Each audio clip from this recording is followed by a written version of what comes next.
Hi everyone, it's your course librarian again, Jessie Ammons. So, with all the amazing titles out there in young adult literature, you may be wondering what are the best places to look for current titles for your classroom or for your own reading choices.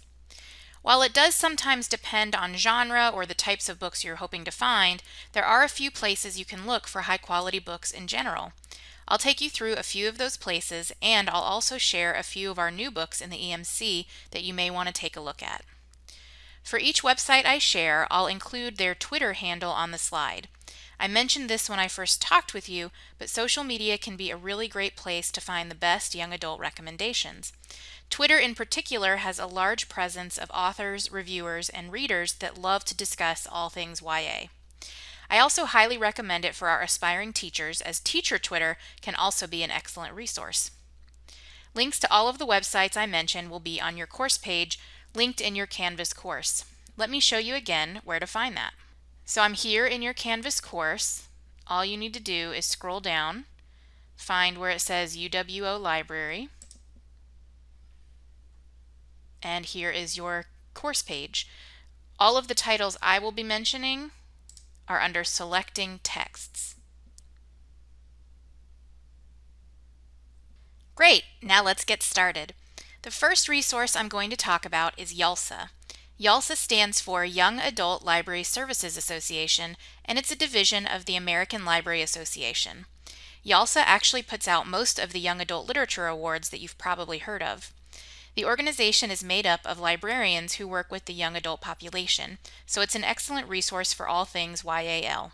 Let's take a look at two of the pages I linked to on your Canvas page. First, let's look at their book lists.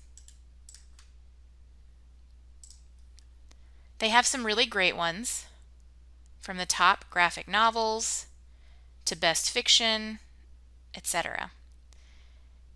These are great places to look for new titles.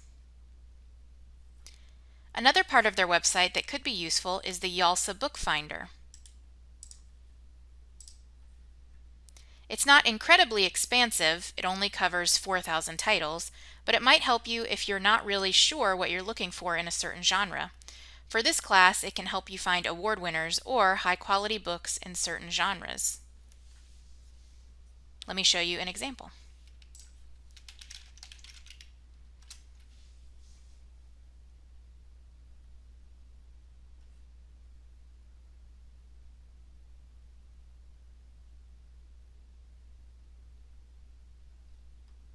Okay, the next organization I want to share is We Need Diverse Books.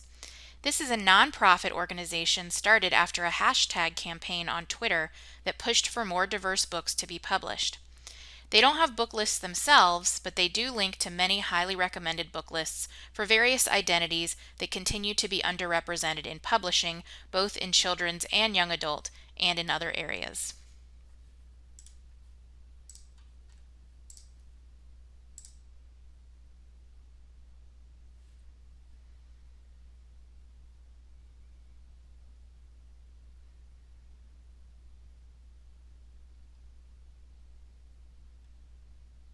They're a great organization to support in general.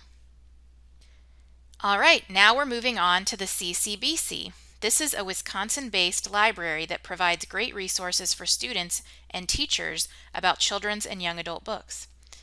Though their full name is the Cooperative Children's Book Center, they do include young adult books in their collection. They also have great book lists, but make sure that you're looking for middle or high school on their book list page.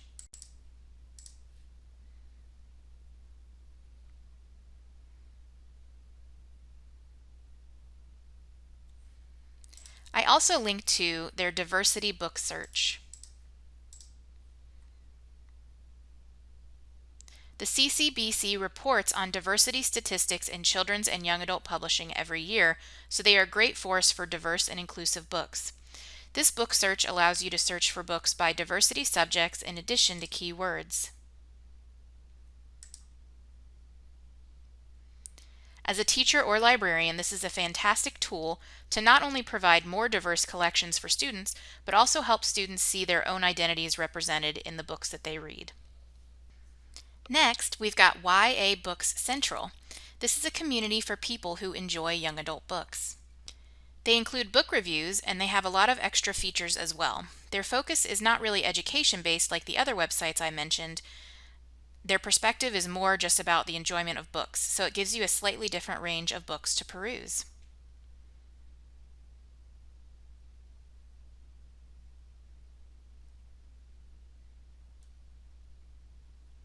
Finally, Epic Reads is a site sponsored by HarperCollins Publishers that celebrates their young adult literature. Keep in mind that they only feature books published within their company, including their many imprints, so it's not as comprehensive as other sites.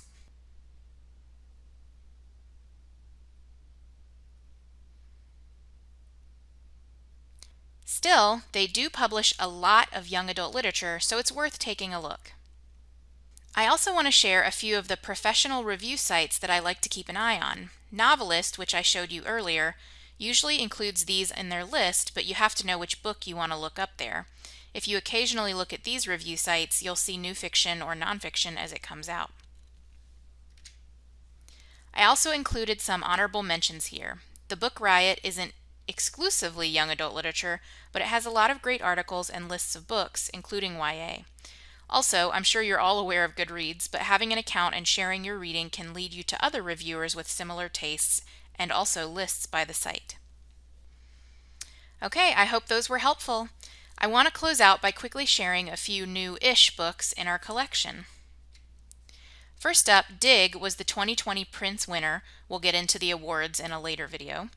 And is a really uniquely told story. It's a bit of a slow starter, but once all the story threads come together, it's fantastic. It's hard to describe what it's about, so I'll just tell you that it's fiction with some magical realism thrown in.